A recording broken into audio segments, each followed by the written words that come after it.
Caleb, it's an impressive bunch here, a field of 10 in terms of the short numbers on the board. Fierceness for Todd Pletcher at 9-5. You've got Sierra Leone trying to turn the clock back to what we saw down there at the Seaside Oval at the back end of last year.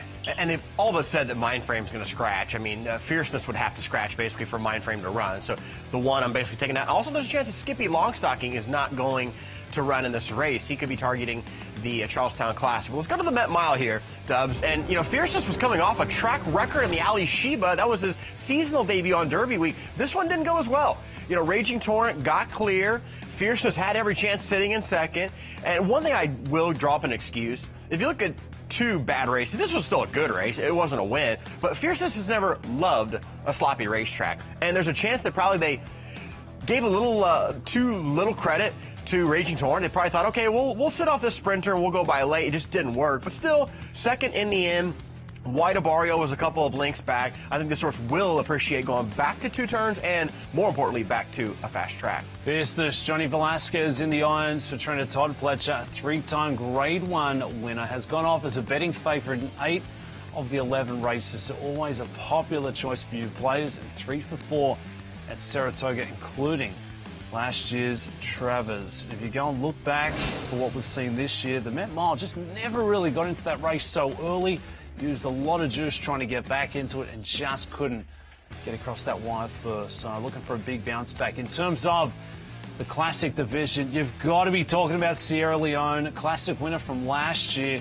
Has had a couple of starts back for this campaign, Caleb. And we know what we're going to get with Sierra Leone. Always runs an honest race. Always right there in the thick of it late.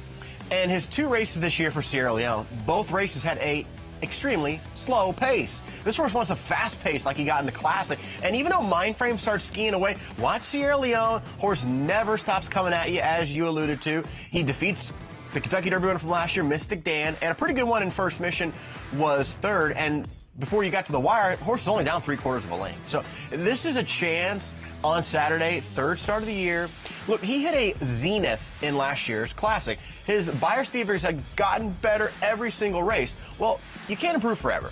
So the first start of the year, they needed to create a new baseline, which was still a decent 103 Beyer.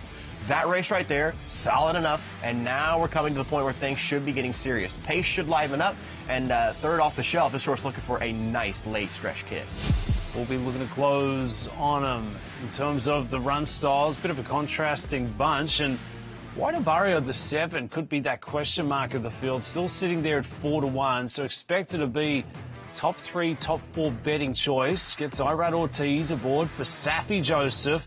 If you look what we saw in the Met Mile, really just couldn't get into the race early. Wasn't a factor late. But prior to that, we know where the ceiling is. It's a high one. Well, here we are. This is the record margin of victory in the Pegasus World Cup, which has been an event for about 10 years now. And when he first started, White Abario, he had to prove, can he win anywhere but Gulfstream? His first 6 wins were at Gulfstream Park. Every other track he'd never won at. Now, he did win the Classic of Santa Anita, and he showed that he could take the talents away from South Florida. But still, other than that one huge Classic run and the runs a couple summers ago, in the last 2 racing seasons, he's still been kind of a Gulfstream Park horse. So he wants to show that he can get another elite Grade 1 outside of Florida. That is White Abario. We'll start from the 7 hole, sitting at 4-1. Sierra Leone, White Abario, Fierceness, a couple of the big names in the sport, all looking to take now this year's running of the Whitney Stakes, race 11, Saturday afternoon from Saratoga.